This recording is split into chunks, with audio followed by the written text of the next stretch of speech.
Bom, hoje a gente vai focar a nossa atenção em uma classe de equações diferenciais que eu já introduzi antes, que é a classe de equações autônomas.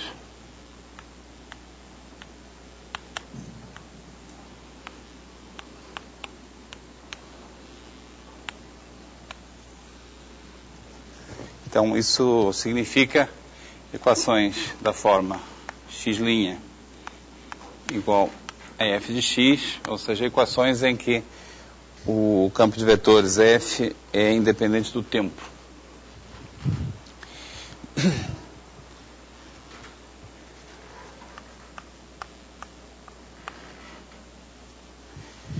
E a propriedade básica das equações autônomas, que nós vamos usar de maneira mais direta, é uma propriedade que eu já deduzi em aula anterior, que é a seguinte: se gama, definida num certo intervalo, é solução da equação estrela, então, dado qualquer número real A, a curva gama A, definida assim, que a cada t associa gama de t mais A, também é a solução.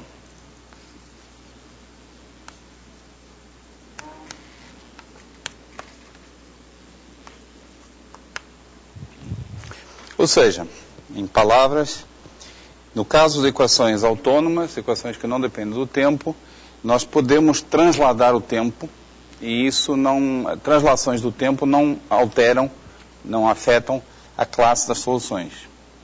Claro que se a gama está definida de I em RD, essa nova solução estará definida de I menos A em RD. I menos A é o conjunto dos... É o translatado para a esquerda do intervalo I. Então, a translação de A para a esquerda. Essa é a propriedade básica que nós vamos usar. Em termos de gráficos das soluções, isso significa que se eu tiver uma solução com condição inicial T0, x0, digamos algo assim, tá? Gama, todos os gráficos que são obtidos transladando o gráfico de gama também são soluções da equação. Todos os transladados correspondem a gráficos de soluções da equação. Por exemplo, eu posso transladar o gráfico, sempre posso transladar o gráfico, de modo a fazê-lo passar por esse ponto. Deixa eu tentar ver se eu consigo fazer isso aqui para parecer transladado.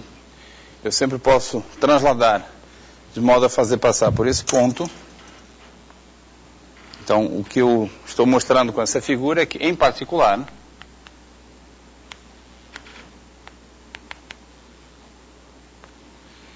sempre existe solução com condição inicial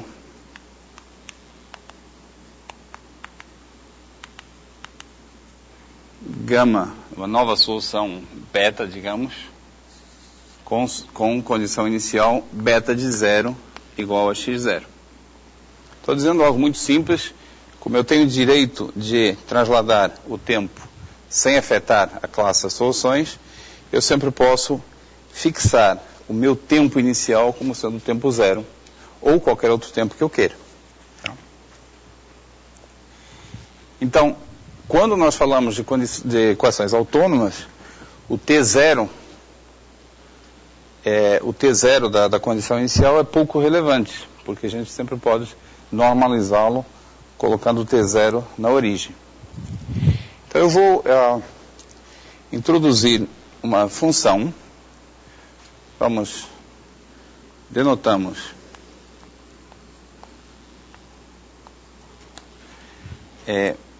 vamos chamar de gama x de t, a solução maximal. Então, deixa eu colocar assim. Então, I de x é o domínio da solução maximal, gama índice x, de x' igual a f de x, com condição inicial x de 0 igual a x0. Gama x e x0, gama x0. E denotamos D, o conjunto de todas as duplas T, X, tais que T está no domínio da solução maximal.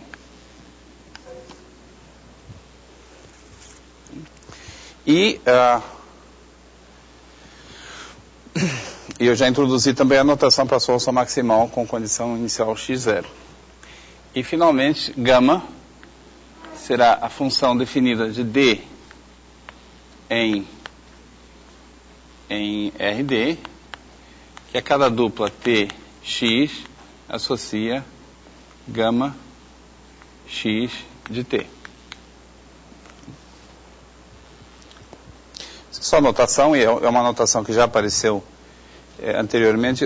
Talvez eu não devesse ter usado aqui essa notação gama A, porque confunde com aquela. Vamos dar outro nome qualquer aqui.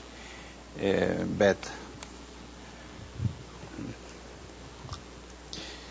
Então, eu estou considerando as soluções vistas como uma função tanto do tempo quanto da sua condição inicial, e estou tirando partido do fato da equação ser autônoma para não me preocupar com o tempo inicial, para normalizar o tempo inicial na origem.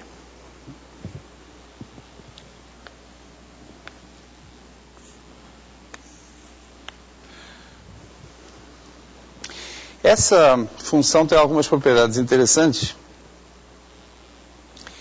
E a primeira observação é a seguinte. Gama de 0, então propriedades.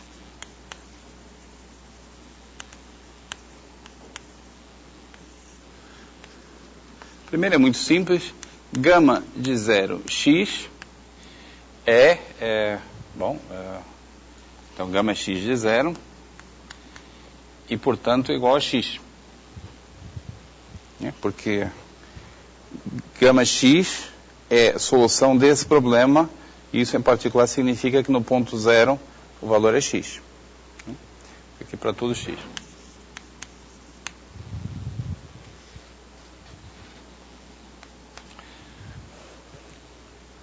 Ela tem outra propriedade interessante, menos trivial, que é a seguinte. A partir daqui eu vou supor, aliás, já supus aqui que a equação estrela tem a propriedade de unicidade de soluções.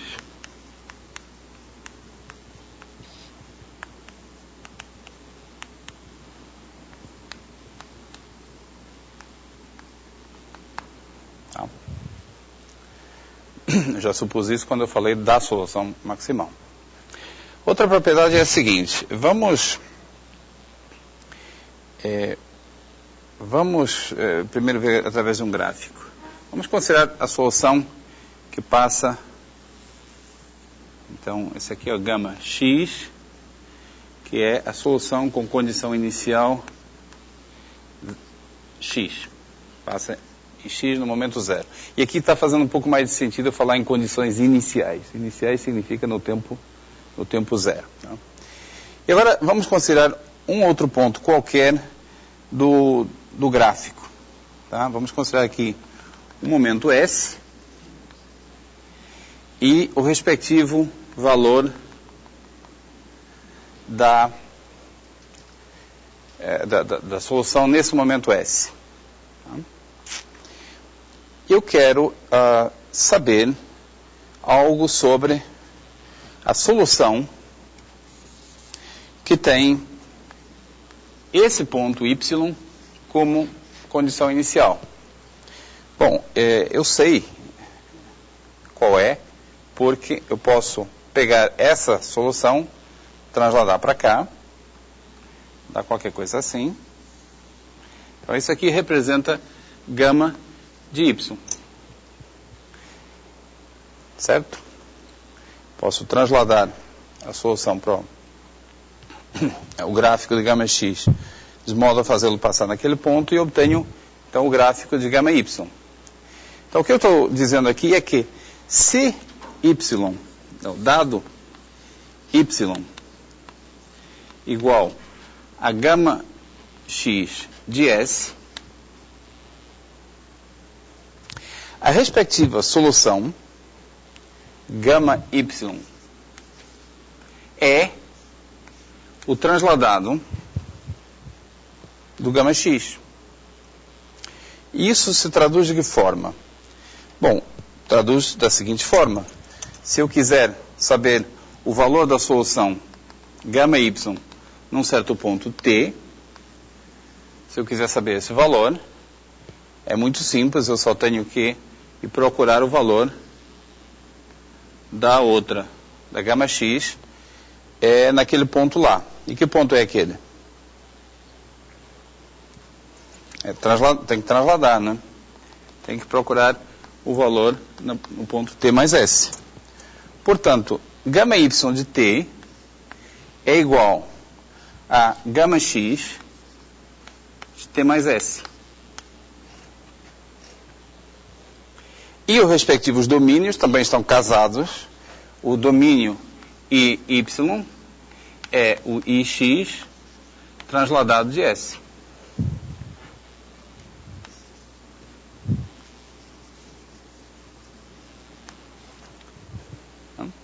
Então, como é que isso pode ser expresso de maneira um pouquinho mais elegante? Eu provei que gama t no ponto y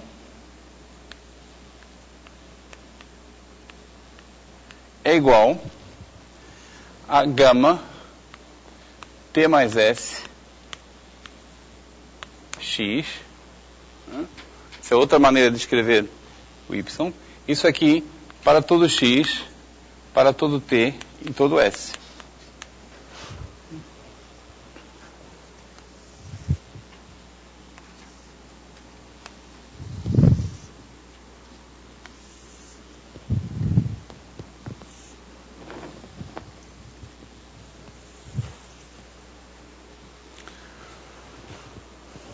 Certo? Então, se vocês querem começar no tempo x e saber onde que ele vai estar, no ponto x no momento 0 e saber onde que vai estar no momento t mais s, podem fazer o seguinte: primeiro deixar passar o tempo s e depois, a partir daí, deixar passar o tempo t.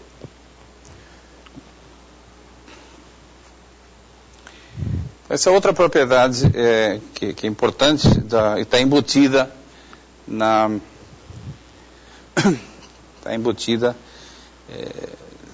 nesse formalismo, propriedade da função gama. A terceira propriedade, que é conhecida nossa, é que gama é contínua.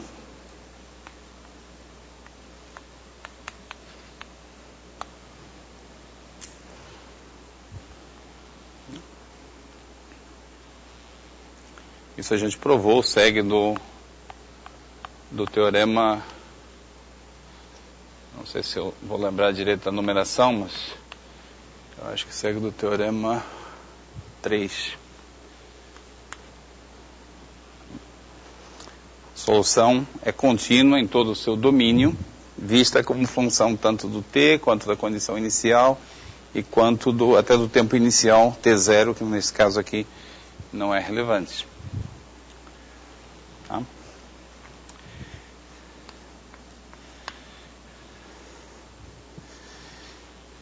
Nós provamos mais do que isso. Na aula passada nós provamos que gama é CK, CF é CK.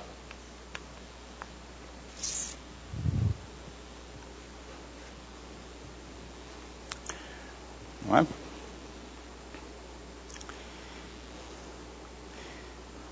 A gente provou isso, mas eu não tenho certeza que vocês vejam imediatamente isso como corolário, como consequência do Teorema 5.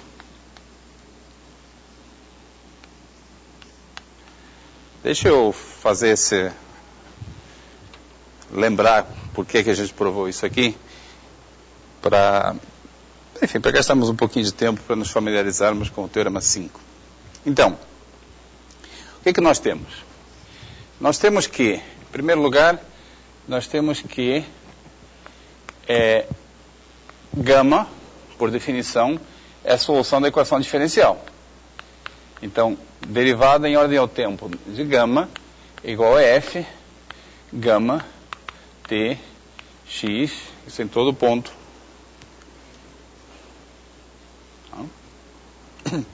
Porque gama é a solução dessa equação diferencial. Bom, outra coisa que nós temos, pelo Teorema 5, nós temos que a derivada parcial de gama em ordem a x existe e é contínua. Ao escrever pertence a C0, eu estou dizendo que existe e é contínua.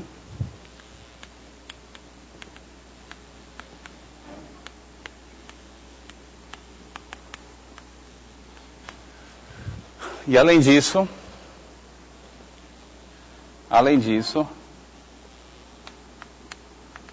também pelo Teorema 5, ela é a solução dessa equação diferencial.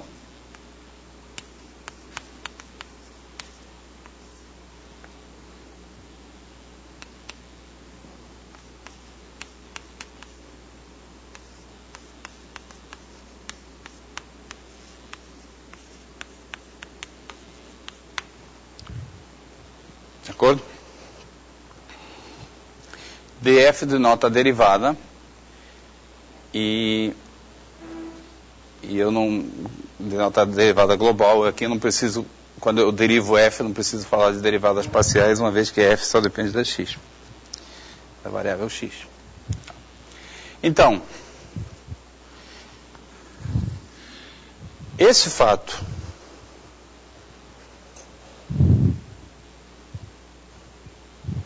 aqui, chamado de A, e esse aqui,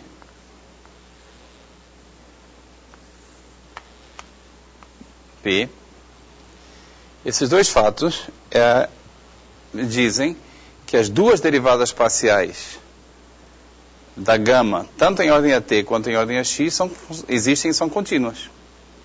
De acordo? Então, não preciso dessa numeração aqui. Então, o fato A mais o fato B implicam que gama é uma função C1. De acordo?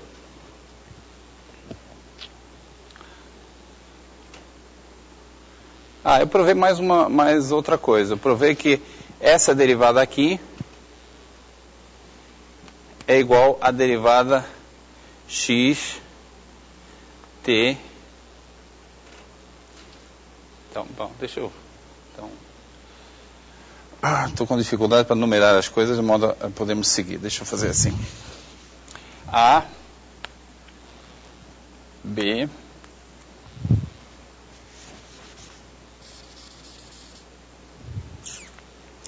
então isso aqui também é igual à derivada em ordem a x, a derivada em ordem a t, dx.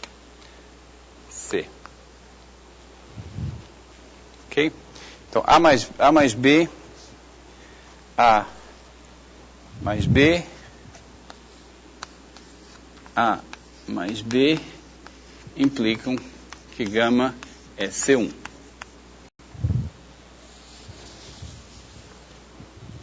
Certo? Em seguida eu vou mostrar que se Aí eu supus aí, supondo se f é C1, então, de acordo? Agora, desse fato aqui, e desse aqui,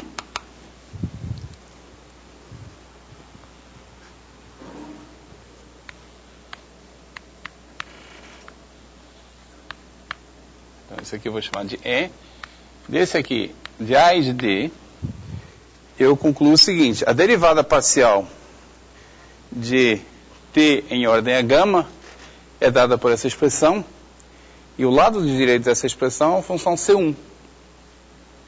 Porque f é C1, gama eu acabei de provar que é C1, portanto, o lado direito é C1, então a derivada parcial de gama existe e é contínua. A primeira derivada é dada por uma função C1. Logo, posso derivar uma segunda vez. Certo?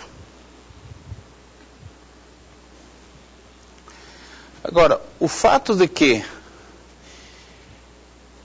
a derivada parcial de x em ordem a gama é solução dessa equação diferencial, me diz que, usando de novo o teorema 5, teorema 5, aplicado a C, me diz o seguinte, aplicado a essa equação diferencial,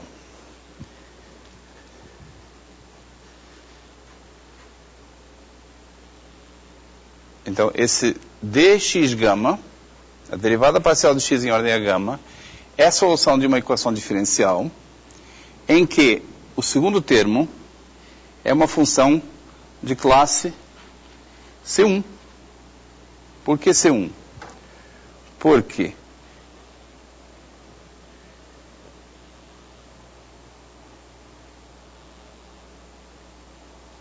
porque gama é C1 e eu estou supondo agora que f é de classe C2.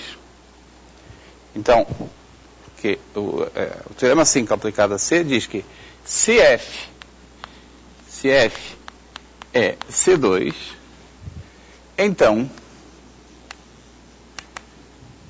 aplicando exatamente o mesmo argumento, só que dessa vez aplicado a essa função aqui, diz que a segunda derivada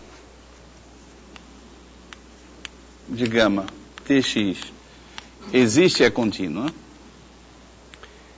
E além disso,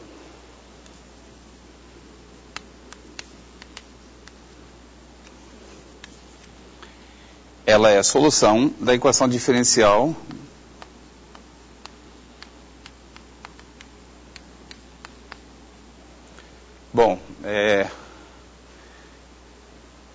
tem que olhar direito o enunciado do teorema e ver o que ele diz para essa equação diferencial. O que ela diz é que essa derivada é igual a essa,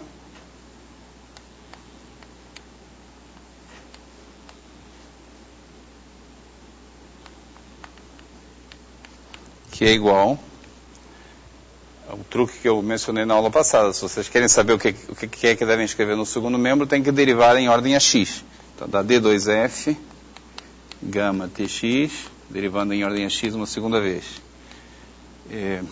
Dx gama tx gama tx mais df gama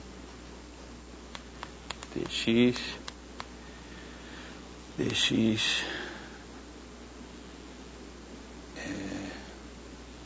tá lá, tem que derivar a segunda vez.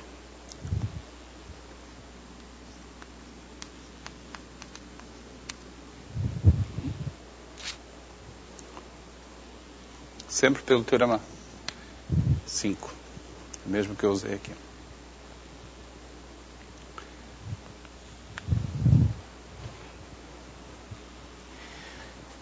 Esse fato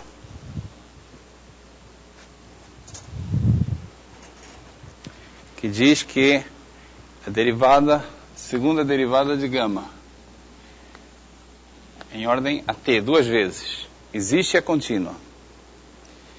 A segunda derivada de x, de gama em ordem a x, existe e é contínua.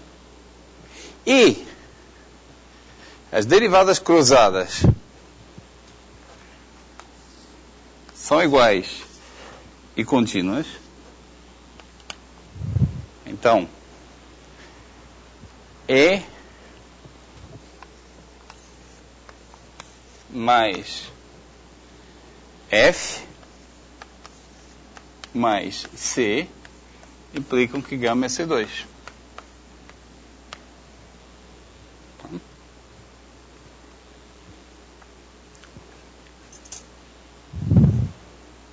Bom? E agora repetindo, desde que F seja de classe C2. Repetindo esse argumento, vocês obtêm que o enunciado aqui. Gama é CK se F for CK. Certo? Tem que argumentar de maneira um pouquinho diferente para as derivadas no T. Essas são as mais fáceis. Por exemplo, que a primeira derivada em ordem AT existe e é contínua, é trivial, porque isso segue do fato de ser uma solução. Tá? E para as derivadas em ordem a x, a gente usa o teorema provado na aula passada, e as derivadas cruzadas vão saindo meio que de graça, também como parte do teorema.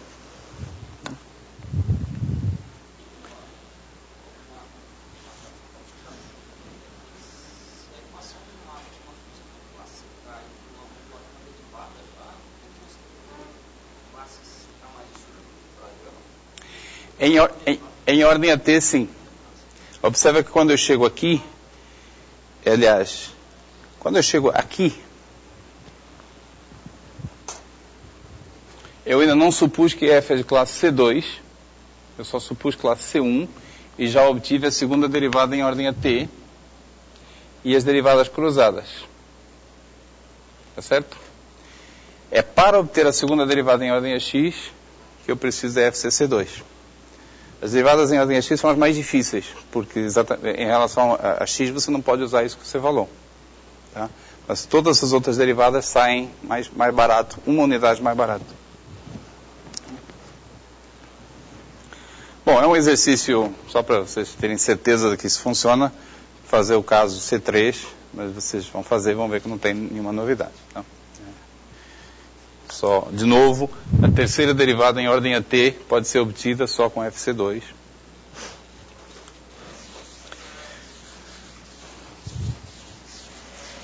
Então, essa função, como função de duas variáveis, é CK. Na aula passada a gente se preocupou apenas com a derivabilidade em ordem a x. E isso, a razão foi que em ordem AT é mais barato, mais fácil. Ótimo. Tem uma outra propriedade que eu quero mencionar aqui, mas deixa eu primeiro introduzir uma anotação. Nós chamamos...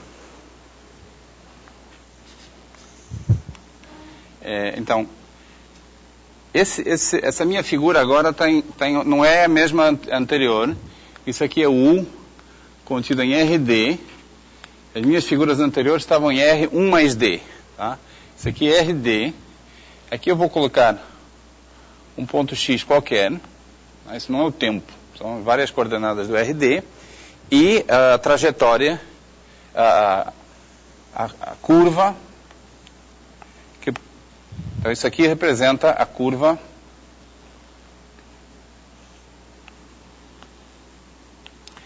parametrizada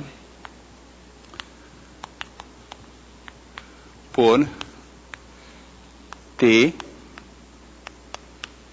vai em gama Tx, ou que é a mesma coisa, a mesma notação, gama xt. Tá? Que o x está fixado, o x é o ponto por onde a curva passa no momento zero, e eu considero essa curva parametrizada pelo tempo. Essa curva é chamada trajetória ou órbita do ponto X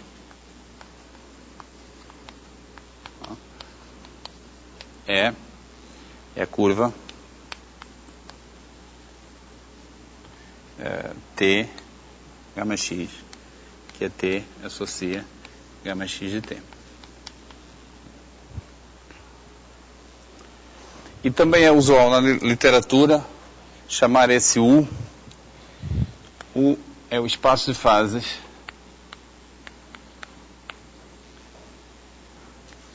da equação estrela. Estou usando certa terminologia. A razão para ser chamado de espaço de fases é histórica, vem da mecânica celeste, onde é conveniente distinguir entre o espaço das coordenadas de posição e o espaço das coordenadas de velocidade. A mecânica celeste, a mecânica em geral, lida com equações de segunda ordem, porque a lei de Newton diz que força é igual a massa vezes aceleração, então dá equações de segunda ordem. Espaço de fases corresponde às coordenadas de posição, e essa terminologia de alguma forma continuou, não faz muito sentido, mas é a terminologia mais usual enfim.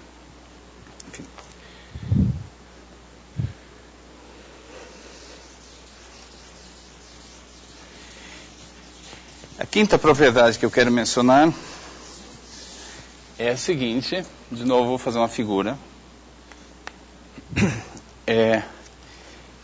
Figura no mesmo espaço. Eu vou considerar uma trajetória e vou supor que essa trajetória de um ponto X, passando por um ponto X, e eu vou supor que essa trajetória intersecta em algum momento a trajetória passando pelo ponto Y, por um outro ponto Y. Então, se gama AX for igual a gama BY, se a trajetória passando pelo ponto X for intersectar em algum momento a trajetória passando pelo ponto Y, tá? Para algum A e algum B,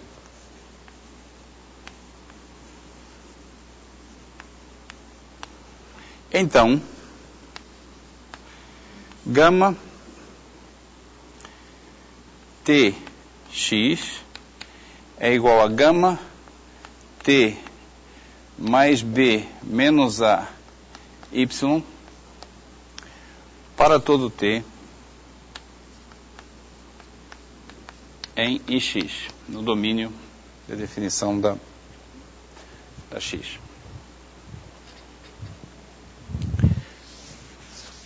Ou seja, essa figura está errada. Essa figura está errada. Isso não pode acontecer. Se a figura correta seria assim: trajetória do X, se ela encontra em algum lugar a trajetória do Y, então elas têm que ser a mesma trajetória. Então elas são a mesma solução, a menos de uma translação no tempo.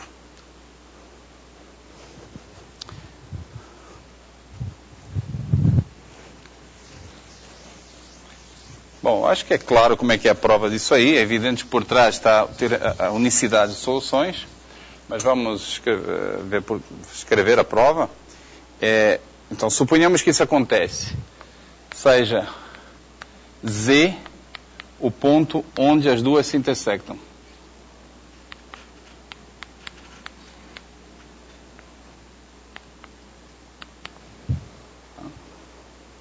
Então, nós sabemos pela propriedade 2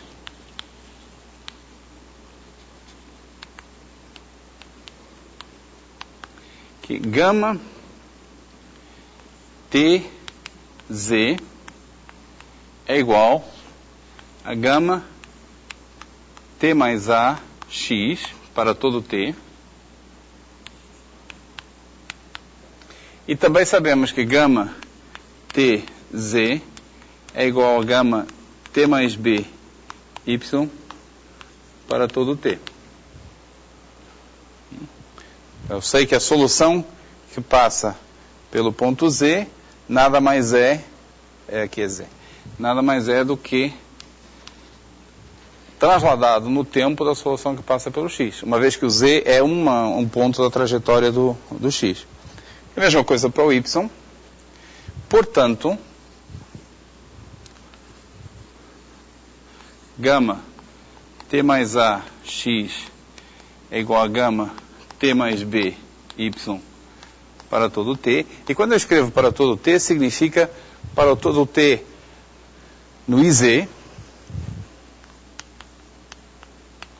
que nada mais é que o trasladado do IX e do Y pela translação conveniente. Trasladado do IX de translação A e o trasladado do Y de translação B. Então, concluo isso aqui e fazendo uma mudança de variáveis, chamando esse T mais A de S, isso dá exatamente o que eu queria.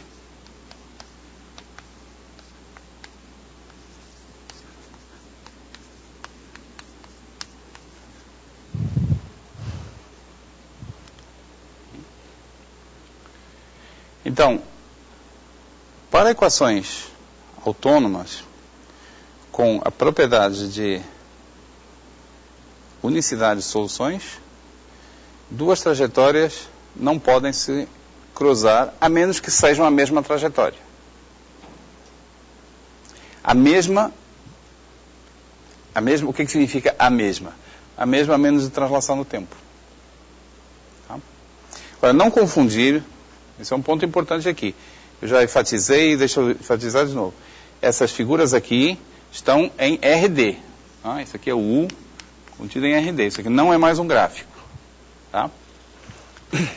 Uma vez que o tempo tem um papel menos importante no caso autônomo do que no caso não autônomo, por vezes a gente pode simplificar a nossa figura omitindo o tempo, olhando só a trajetória vista como a curva no espaço de fases.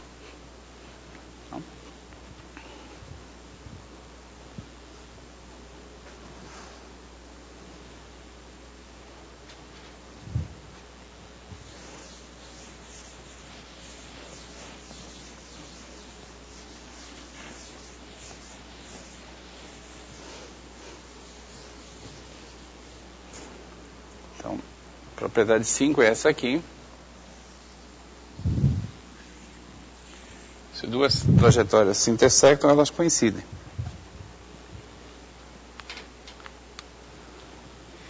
Em particular, um caso que é interessante é nós tentarmos entender a situação em que uma trajetória intersecta a si mesma. Em particular,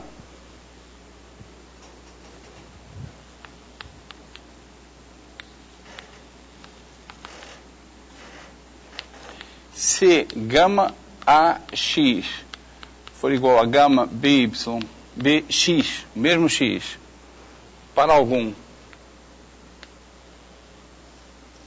A diferente de B, igual a B não tem graça. A igual a B não tem graça. No caso, se for para algum A diferente de B, o que o enunciado, quer dizer, o que isso significa no nosso gráfico? No nosso desenho aqui em RD. Significa ter um ponto X e a solução correspondente ao X em algum momento vem e corta a si mesmo.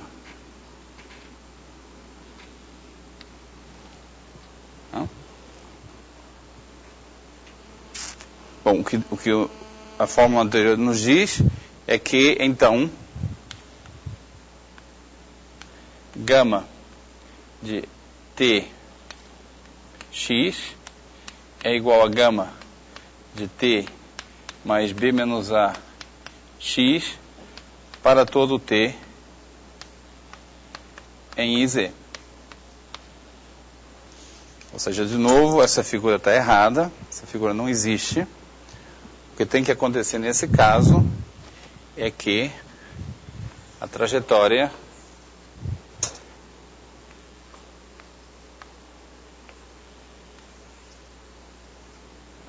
do x, se ela se auto-intersecta, ela tem que, a partir daí, continuar. Esse aqui é o desenho correto. Bom, isso significa então que nesse caso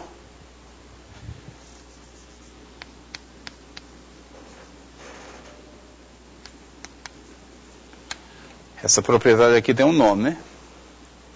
Ela nos diz que a gama é uma função periódica em T. Gama de ponto x é periódica. E o ix, o domínio dela, é igual a R todo. É evidente que se eu tenho uma função periódica que está definida em todo o intervalo do período, eu posso estendê-la ao R todo, tá? Periodicamente. Isso é evidente, mas também é evidente que essa extensão vai ser uma solução da equação diferencial. Ainda vai ser a solução da equação diferencial. Quer dizer, é evidente, talvez não seja evidente, mas nós sabemos que nesse caso a solução maximal tem que estar definida de menos infinito a mais infinito. Porque uma função periódica, o gráfico, a imagem dela está contida num compacto. Né?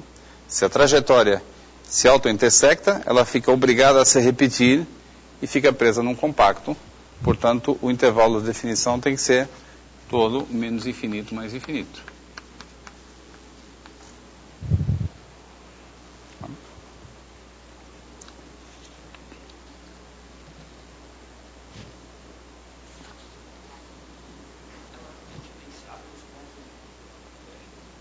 Tem que ser, né?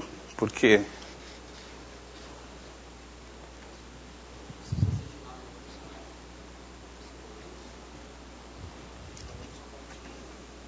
eu estou exigindo que, estou supondo que a equação tenha a propriedade de unicidade de soluções, o tempo todo. Então, quando você pergunta se é diferenciável, você está perguntando se na interseção o ângulo é zero. Tá? Tem que ser zero. Por quê? A derivada disso aqui, por ser solução da equação diferencial, a derivada disso aqui é igual a f calculada nesse ponto. A derivada disso aqui é igual a f calculada no mesmo ponto. Portanto, tem que ser iguais. Tá? Não esquecer que o tempo todo, derivada em ordem a t de gama tx é o f calculada no ponto gama tx. Tá? E os gamas são iguais no momento A e no momento B, portanto as derivadas têm que ser iguais. Tá bom? Essa é uma maneira rápida de ver que elas têm que ser tangentes. Mas de fato, a unicidade diz mais do que isso. Não apenas elas são tangentes, mas elas realmente têm que coincidir a menos de translação. Tá?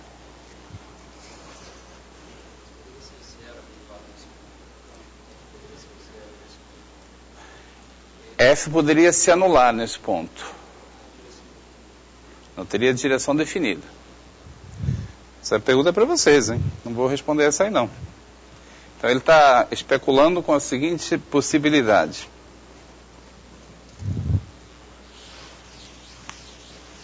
Está especulando que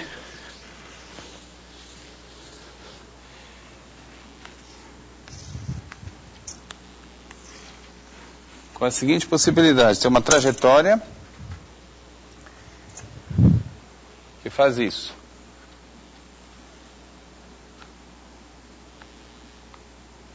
E esse ponto aqui, de interseção, é um ponto onde F se anula. Pode?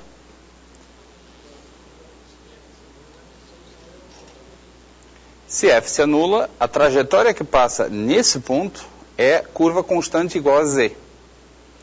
Então você teria, né? Você teria que o gama de TZ seria constante igual a Z.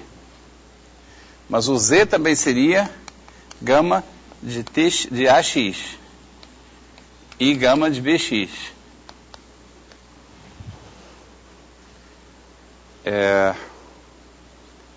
Então, pela propriedade 2, gama de TX seria igual a gama de T menos A Z para todo T.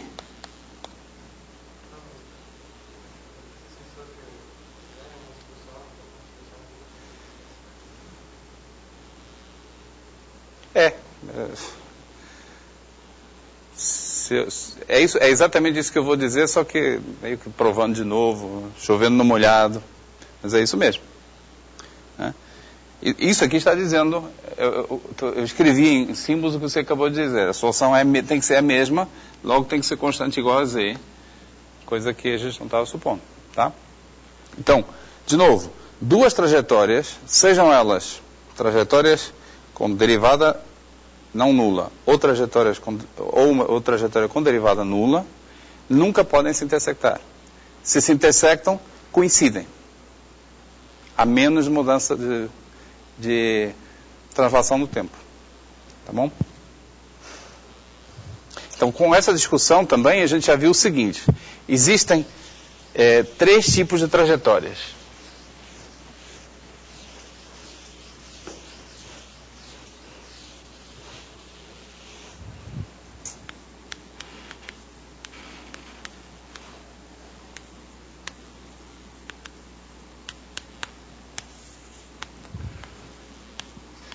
Trajetórias injetivas, ou também chamadas regulares.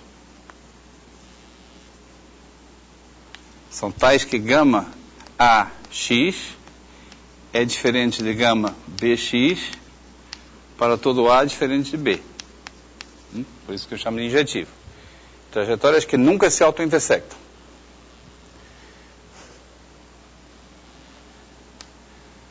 Trajetórias periódicas.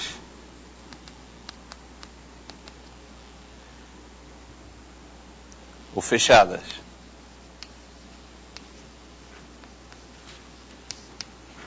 Significa que gama TX é igual a gama T mais TX para todo T. E existe um T positivo, diferente de zero, positivo, tal que vale, dá no mesmo, T diferente de zero, tal que vale isso aqui. Sempre que uma trajetória se auto-intersecta, ela terá que ser periódica. E o terceiro caso, que no fundo é um caso particular, mas é meio diferente do segundo, é trajetórias estacionárias,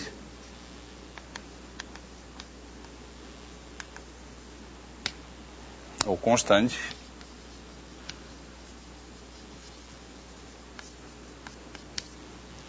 em que gama Tx é igual a x para todo T. Claro que as funções constantes são funções periódicas também, mas são funções periódicas meio particulares, porque não tem um período bem definido. Tá? Então, quando a gente fala de soluções periódicas, vamos pensar não constantes.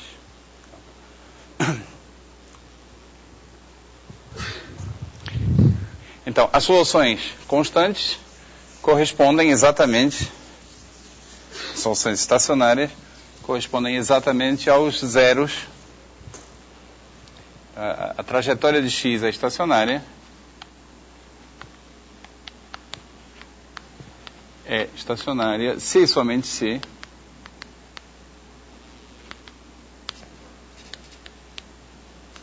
f de x é igual a zero.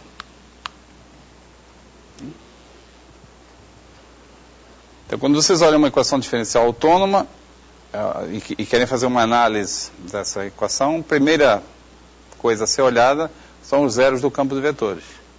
Para esses, nós sabemos como é que são as soluções. São curvas constantes igual aos pontos.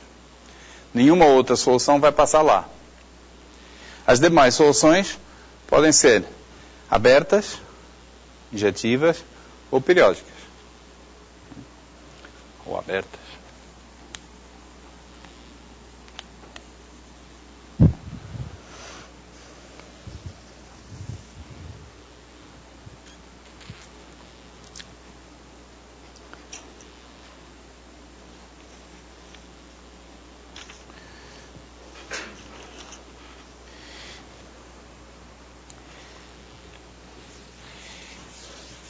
É útil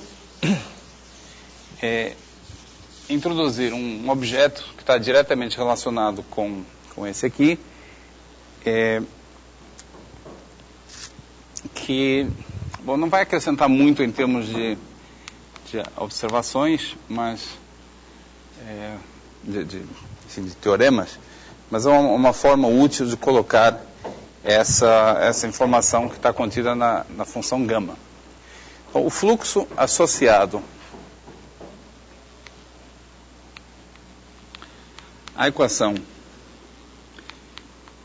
diferencial autônoma é o seguinte: para cada t em R, deixa eu explicar o que eu vou fazer. Nós temos pensado até aqui em termos de fixamos o ponto x, que é a condição inicial, e deixamos variar o tempo. Agora vamos virar a mesa ao contrário. Vamos fixar um tempo e fazer variar a condição inicial. É isso a ideia que está por trás da definição de fluxo. Então, para cada t, eu vou denotar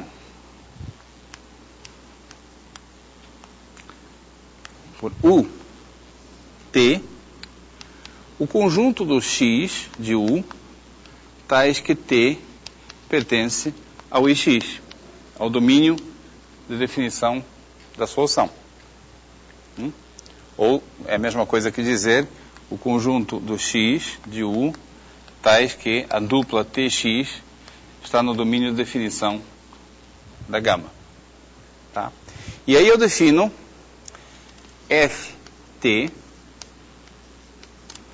a aplicação que vai de ux em u, que a cada, de ut em u, que a cada x associa gama tx.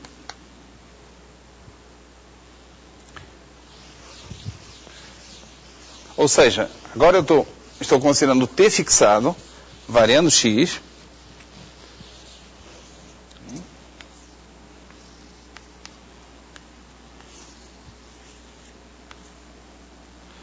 e considero x, analiso a trajetória do x até o momento t, então aqui está a gama tx. Faço a mesma coisa para todos os outros pontos, y, analiso a trajetória até esse tempo fixado t, e eu considero essa aplicação. Isso aqui é a chamada aplicação tempo t da equação. O que ela representa? Ela representa a operação de deixar a equação diferencial atuar durante t unidades de tempo e parar nesse momento. É a operação deixemos passar t segundos, a partir da condição inicial até a nova posição. Propriedades dessa aplicação. A primeira é que para t igual a 0 eu tenho a identidade. Evidentemente, se não deixo passar tempo nenhum, eu continuo na condição inicial. E a segunda, eu estou numerando exatamente com a mesma numeração que eu usei há pouco para as propriedades da gama, porque é a mesma coisa que eu estou reescrevendo. Eu só estou reescrevendo em termos dessa terminologia. Segunda propriedade é que a operação de deixar passar t mais s segundos é a composição de deixar passar s segundos com operação deixar passar t segundos.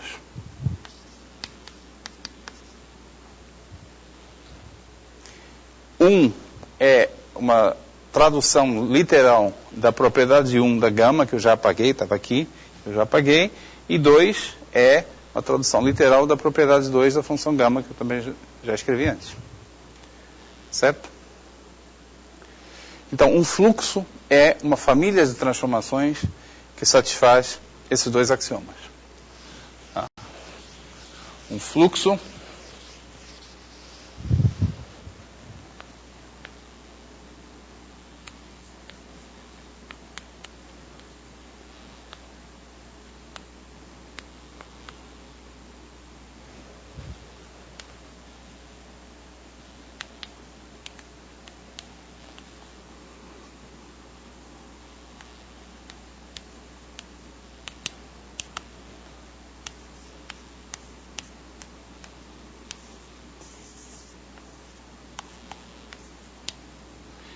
uma família de transformações indexada pelos números reais, tais que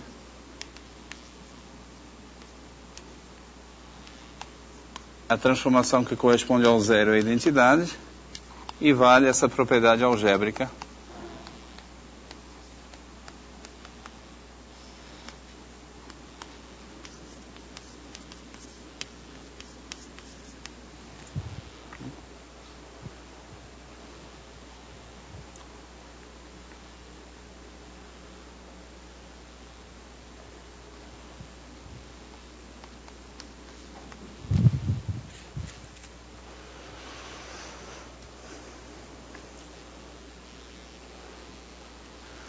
que eu acabei de observar é que, associado a toda a equação diferencial, nós temos um fluxo.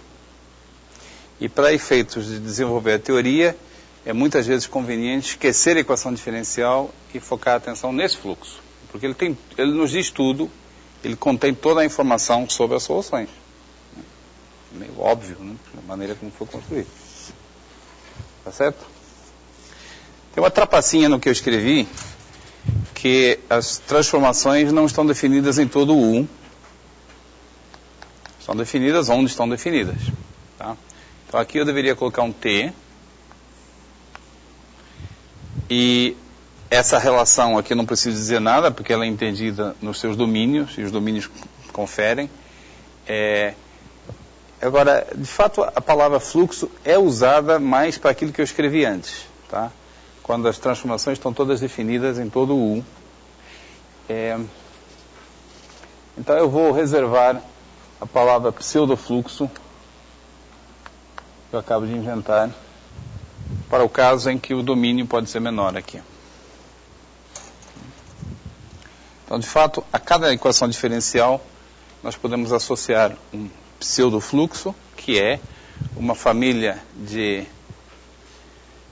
transformações definidas em certos subconjuntos que satisfazem essas duas equações, essas duas relações.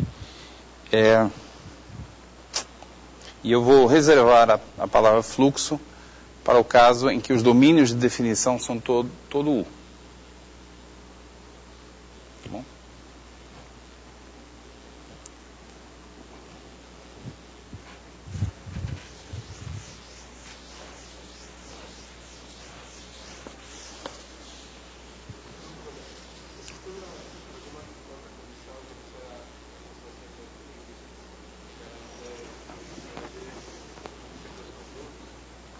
Condição geral, assim, elegante para apresentar, não. Mas existem funções que não são localmente Lipschitz e para os quais vale a condição de unicidade. E mais importante do que isso, nada do que eu usei, a condição de Lipschitz aparece de maneira natural. Né? O que a gente precisa saber é que tem unicidade.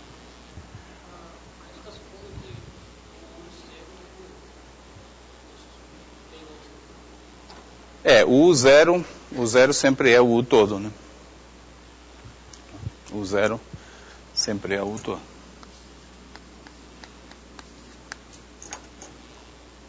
De fato, esse negócio, essa coisa dos domínios poderem variar é um pouco incômoda. Deixa eu introduzir uma anotação. A gente vai focar a atenção sobretudo no caso em que não temos essa dificuldade. Então, nós dizemos que a equação estrela é completa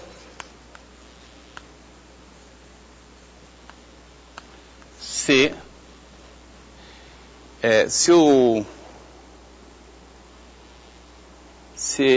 ix é menos infinito mais infinito para todo x em U.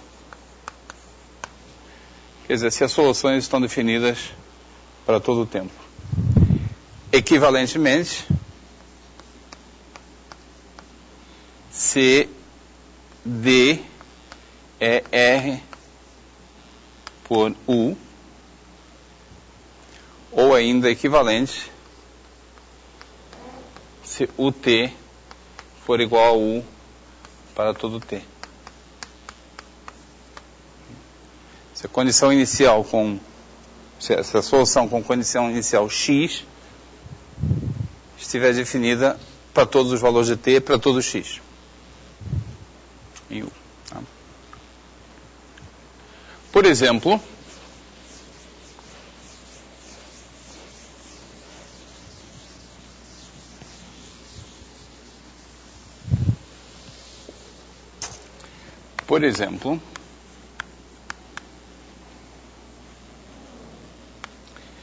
se soubermos que, por exemplo, se for verdade que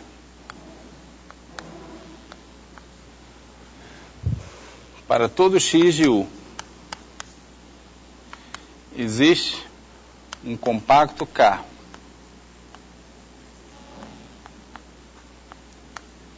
que pode depender de x, tal que gama Tx está nesse compacto para todo o T. Se existe um compacto que contém a solução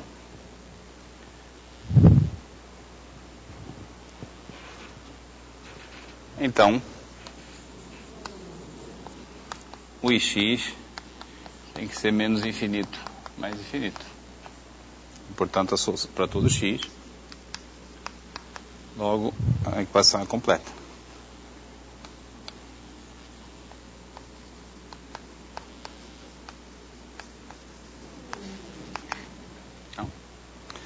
Então, se de alguma forma nós somos capazes de garantir, isso não é necessário, mas é suficiente para, se soubermos garantir que as soluções estão presas em algum compacto, então isso basta para concluirmos que a equação é completa. E, portanto, temos um verdadeiro fluxo associado à equação.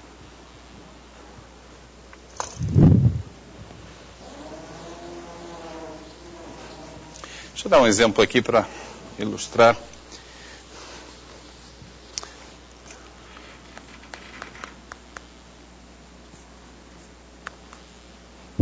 Então, como eu disse, a motivação para introduzir a noção de fluxo é que, de fato, para boa parte da teoria, a equação diferencial em si mesma não é tão importante. O que é importante é esse objeto que a gente tem associado a cada a equação. Hoje é uma aula com muita anotação. Fluxos também são chamados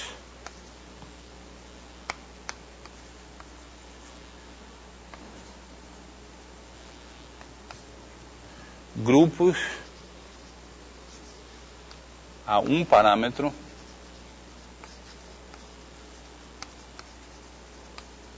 de transformações.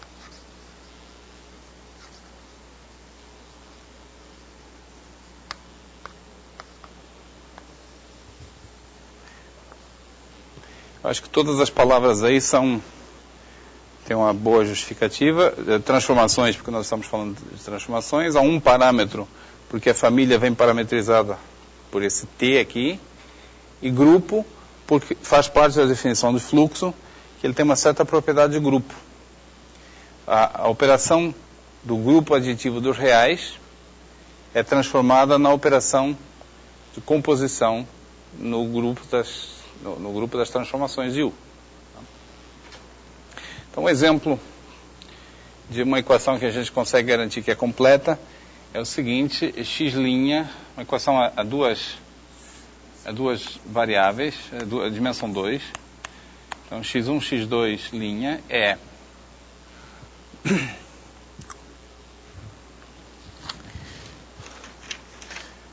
menos x2 mais epsilon x1, 1 menos x1 quadrado menos x2 quadrado. E aqui é x1 menos epsilon x2, 1 menos x1 quadrado menos x2 quadrado. O domínio aqui é f, isso aqui é o f de x1, x2, f de R2 em R2. Tá? Bom, essa equação é desenhada para um truque que a gente pode usar, que é o seguinte. Se vocês fizerem epsilon igual a zero, a equação fica fácil de entender. Tá? Para epsilon igual a zero, o que nós temos? Eu escolho um ponto x1, x2 qualquer. E o que diz a equação? Para epsilon igual a zero. Diz que a derivada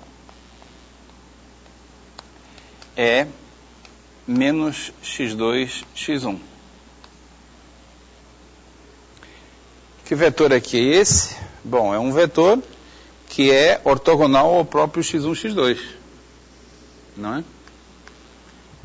Mais precisamente é esse vetor aqui.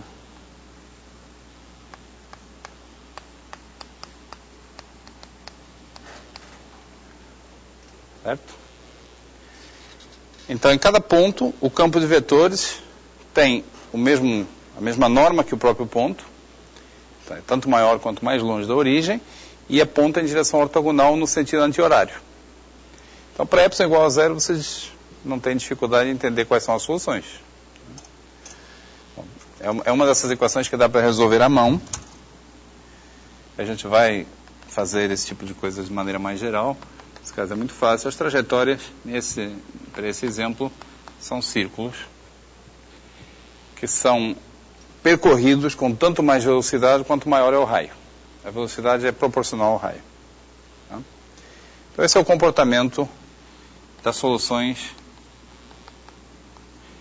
A propósito, esse tipo de análise que eu estou fazendo aqui é chamado na literatura retratos de fases. Retratos de fases é uma descrição qualitativa da cara, é uma foto das trajetórias num espaço de fases. Agora, a equação que eu coloquei é um pouco mais complicada, ou bem mais complicada, mas ela pode ser entendida até certo ponto usando o seguinte truque. Ainda para epsilon igual a zero, como eu falei, as trajetórias são círculos percorridos em sentido anti-horário, e isso pode ser dito mais facilmente do que eu estou dizendo. Eu posso escolher uma linguagem que simplifica dizer isso. Já que são círculos as trajetórias, é útil pensar em coordenadas polares. Né? Coordenadas polares ρ e θ. Em termos das coordenadas do ρ e do θ, o que nós temos aqui? Bom, o ρ é a distância à origem. Se eu estou percorrendo círculos centrados na origem, o ρ não varia. Então quer dizer que eu tenho ρ' igual a zero. Quer dizer, em coordenadas polares,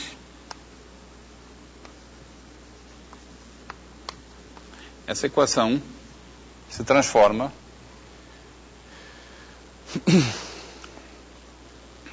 esse sistema de duas equações se transforma nesse aqui. Coordenadas polares, lembrando, Rho é x1 cosseno θ mais x2 seno θ. Perdão. Não é isso que eu quero dizer. x1 igual a Rho cosseno θ, x2 igual a Rho seno θ. Essa é a relação Rho quadrada igual a x1 quadrado mais x2 quadrado. Tá? Se eu substituo as coordenadas x1 e x2 por essas coordenadas polares, então a equação se transforma em Rho' igual a zero e θ' igual a quê? Dá para adivinhar sem fazer conta? Igual a Rho. A velocidade dessas soluções tem o mesmo tamanho, a mesma norma que a própria distância Rho à origem. Então, isso aqui a gente verifica substituindo as variáveis e fazendo as contas. Tá? Eu não vou fazer isso, porque nesse exemplo é fácil intuir o que é que vai acontecer. Agora, no caso geral, se nós fizermos essa substituição, a equação original se transforma em algo um pouco diferente.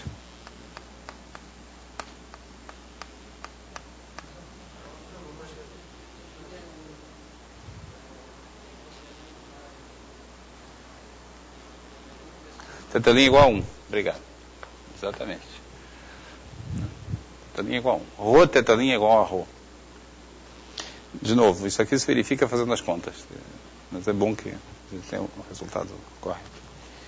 No caso geral, fazendo essa substituição, a equação se transforma em Rho' igual, que é um pouquinho mais complicado. Eu fiz a conta e convido vocês a fazerem também. Epsilon Rho 1 menos Rho ao quadrado e θ' igual a 1.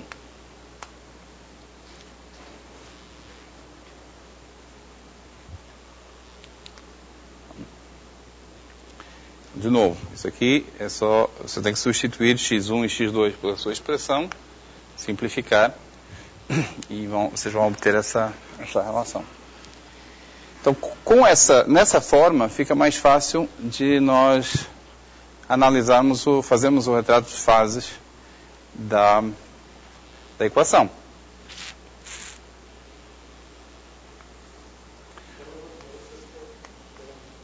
Perdão?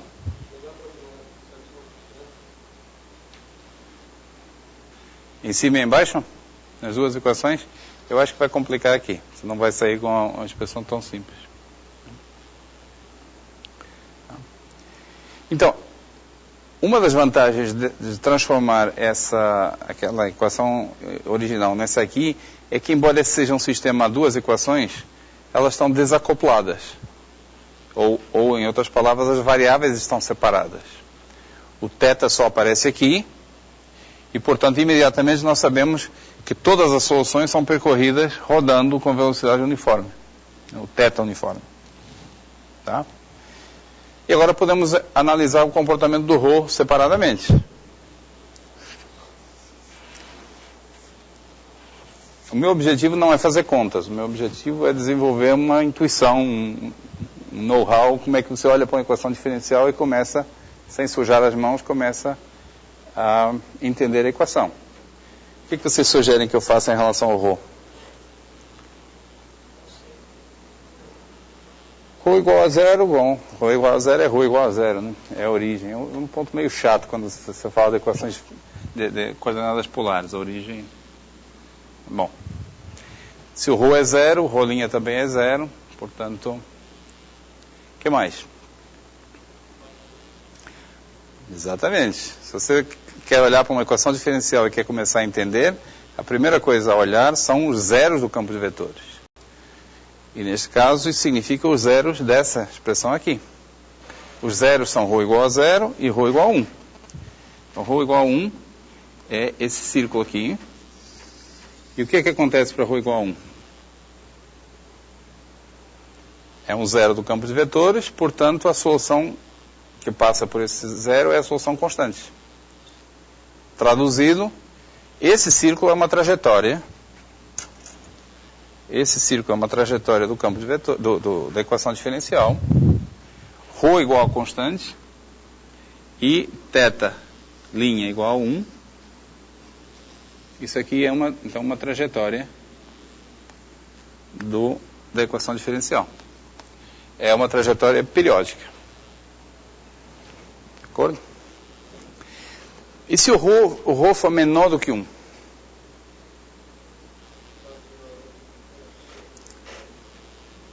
Positiva, né? Epsilon positivo. Então, a derivada, se o ρ é menor do que 1, em todo o interior desse círculo, e a propósito, já sabemos que uma solução que começa dentro desse círculo não sai. Tá? Não sai nem no passado, nem no futuro. Tá? Além disso, se o ρ é menor do que 1, ρ' é positivo, portanto a distância à origem tem que ser uma função crescente no tempo. Então, e tem que estar rodando o tempo todo em sentido anti-horário. Então aqui dentro as soluções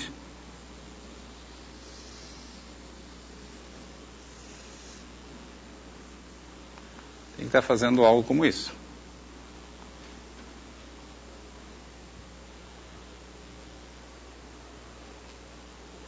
Tá bom? E do lado de fora,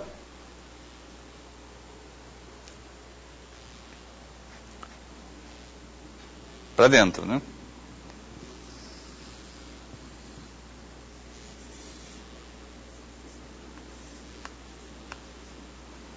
Porque lá fora o rolinho é negativo.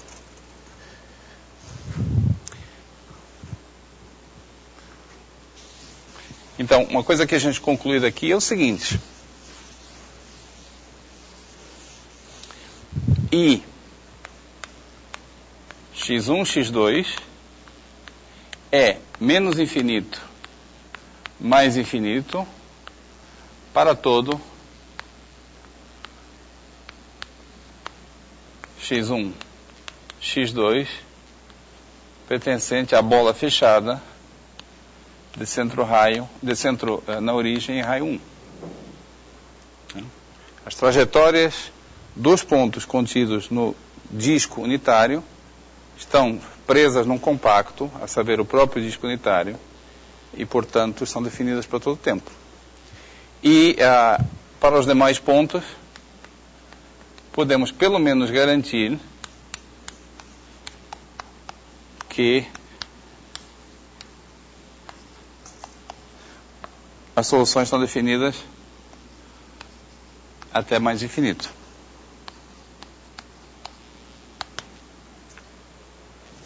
Não é? Porque como ρ' é negativo do lado de fora, o ρ está diminuindo. Se o ρ está diminuindo, a solução no futuro não escapa mais de um compacto. Uma solução que começa com um certo ρ, aqui, permanece com esse ρ. Certo?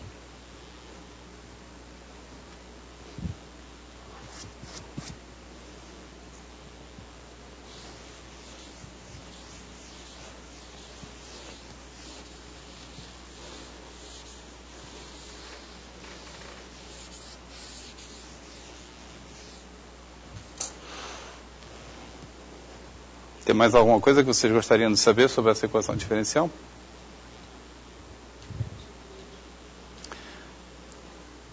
Seria interessante saber também se o A é menos infinito. Vou deixar isso como pergunta.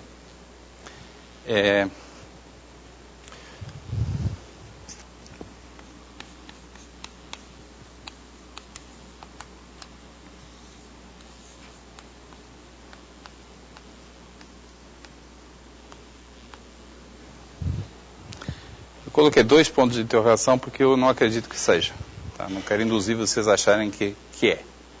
Eu não fiz a conta, não tenho certeza, mas eu suspeito que não é. E vocês não deveriam ter dificuldade para verificar isso aí. Eu posso dizer porque que eu suspeito que não é. Tá? Vocês lembram da equação x' igual a x ao quadrado? Ela não está definida para todo o tempo. Não é? Porque ela vai para infinito muito rápido. De quem é a culpa? A culpa é do x ao quadrado, que é uma função que cresce muito rápido. Tá? Aqui, no segundo termo, aparece uma função, um termo ρ ao cubo. Ρ ao cubo cresce ainda mais rápido do que ρ ao quadrado. Então eu suspeito, sem ter feito a conta, suspeito que, por essa razão, no passado, quando o ρ vai aumentando, as soluções explodem em tempo finito. Mas isso é um bom exercício testar que é assim. No futuro não tem problema, porque no futuro a solução está com o ρ diminuindo, fica presa no compacto, etc. Mas no passado, eu suspeito que, eu tenho quase certeza que a resposta é não. Tá?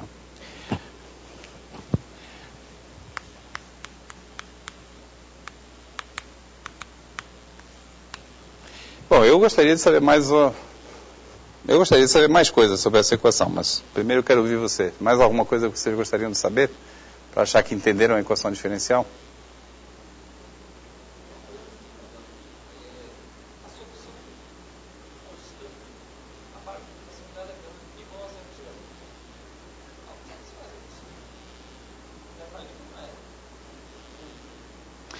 Olha só, a mudança para coordenadas polares não está bem definida na origem.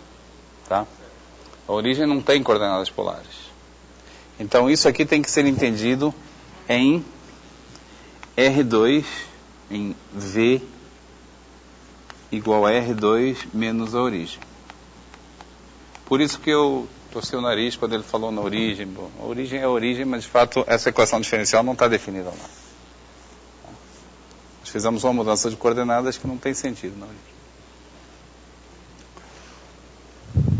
Então, mais alguma coisa que vocês queiram saber? Suavidade das soluções. Fora da origem, né? Mas todo mundo aqui é sem infinito. Então é de esperar que as soluções sejam sem infinito também. Eu não sei se eu tenho coragem de propor que vocês façam isso como exercício, porque é meio burocrático e não vai ter surpresa. Eu tenho uma pergunta mais básica para vocês. Essas espirais que estão do lado de dentro, elas acumulam onde?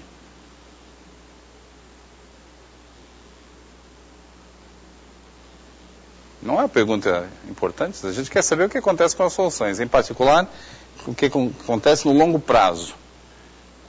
Isso se chama comportamento assintótico. Qual é o comportamento assintótico da trajetória? Onde que ela acumula? Eu ouvi alguém bem baixinho aí dizendo no círculo. Foi bem baixinho, não parecia muito convicto.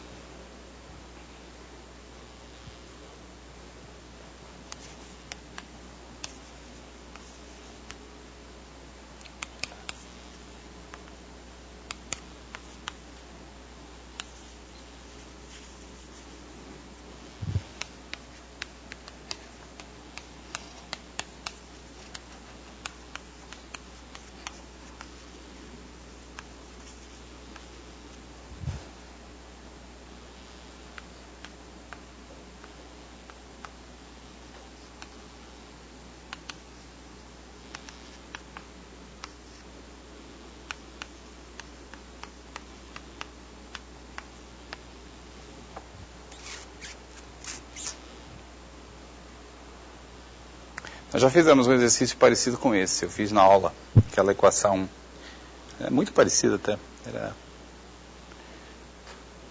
x' igual a x vezes 1 menos x, que tinha x igual a 0 e x igual a 1, eram duas soluções constantes, e depois tínhamos as trajetórias no meio, e eu argumentei, as trajetórias eram decrescentes, eu argumentei que elas tinham que acumular no 1 no futuro, no 0 no futuro e no 1 no passado. Então esse exercício não deveria ser muito difícil de fazer. Mas de fato, vale um fato mais geral.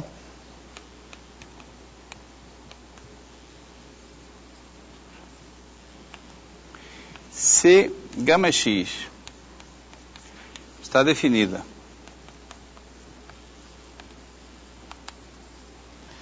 em A mais infinito. E existe limite gama x de t quando t vai para mais infinito, vamos chamar de esse limite de p. Então, se eu tenho uma trajetória definida, digamos, para todo o tempo positivo, e ela acumula em algum lugar, em algum ponto, ela converge para algum ponto, então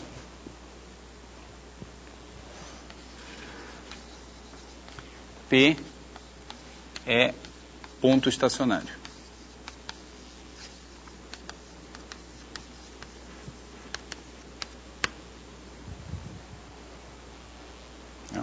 Se uma trajetória converge para algum ponto, o único jeito disso acontecer é o ponto ser estacionário, ser um zero do campo de vetores.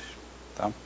Se vocês aplicarem isso a essa equação, vão ver que qualquer solução com gama menor que 1, o gama' é positivo, portanto está crescendo. Se é uma função crescente, o limite existe. Já sabemos que está definido para todo o tempo. O limite existe. Então o limite tem que ser um zero do campo de vetores, ou seja, tem que ser um